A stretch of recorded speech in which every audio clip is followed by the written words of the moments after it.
ఇప్పుడు ఫ్రెండ్స్ ఇంకో చింతపండు పులుపు అయితే వేసేసుకుందామండి.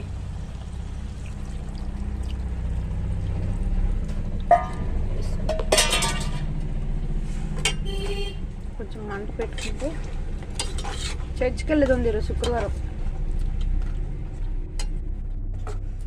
సూపర్ అంటే చాలా బాగుంది. అందులో కొంచెం చూడండి మసాలా వేసేస్తాను. కొంచెం ఆల్రెడీ మన మసాలా కారణం వేసి అగ్గేదేలే, ఇంకేసేదేలే. ఎక్కువ వేసినా మనకు ప్రమాదం. వేడి ఎక్కువ ఉండకూడదు, చల్లగా ఉండాలి. వెళ్తే చూసుకోవాలి కదా ఫ్రెండ్స్. ఇలా కూడా ట్రై చేయండి, బాగుంటుంది. వెల్లుల్లి జీలకర్ర పేస్ట్ అనమాట, కచ్చా బిచ్చిగా. ఓకేనా, బాగుంటుంది, సూపర్గా ఉంటుంది. తగ్గేదేలే. వంకాయలు వేసుకుంటున్నాం అంటే కూస్తంతా చింతపండు అవసరం లేదు ఎక్కువ. మిరపకాయలు యాడ్ చేస్తాం దీంట్లో, కాసేపు వెయిట్ చేయండి. ఓకేనా, ఆయిల్ వేసుకున్నా, అల్లం వెల్లుల్లి జీలకర్ర పేస్ట్ వేసుకుందాం. ఓకేనా ఫ్రాన్స్, ఇంకా జీలకర్ర వేసేది ఏముంది కదా, వేసేద్దాం.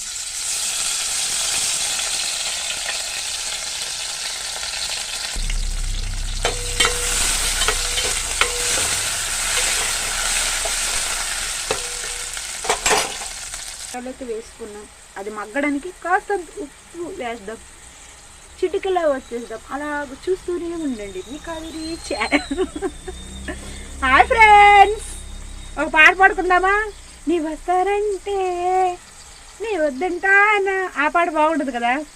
ఆహా ఏ మెరిసి, ఆహా నా అమ్మాయి మరిసి రోజు తిన్నా. పాట గొక్క పడుతుంది, కాసేపు ఆగి పాడుతుంది మంచి స్వరంతో.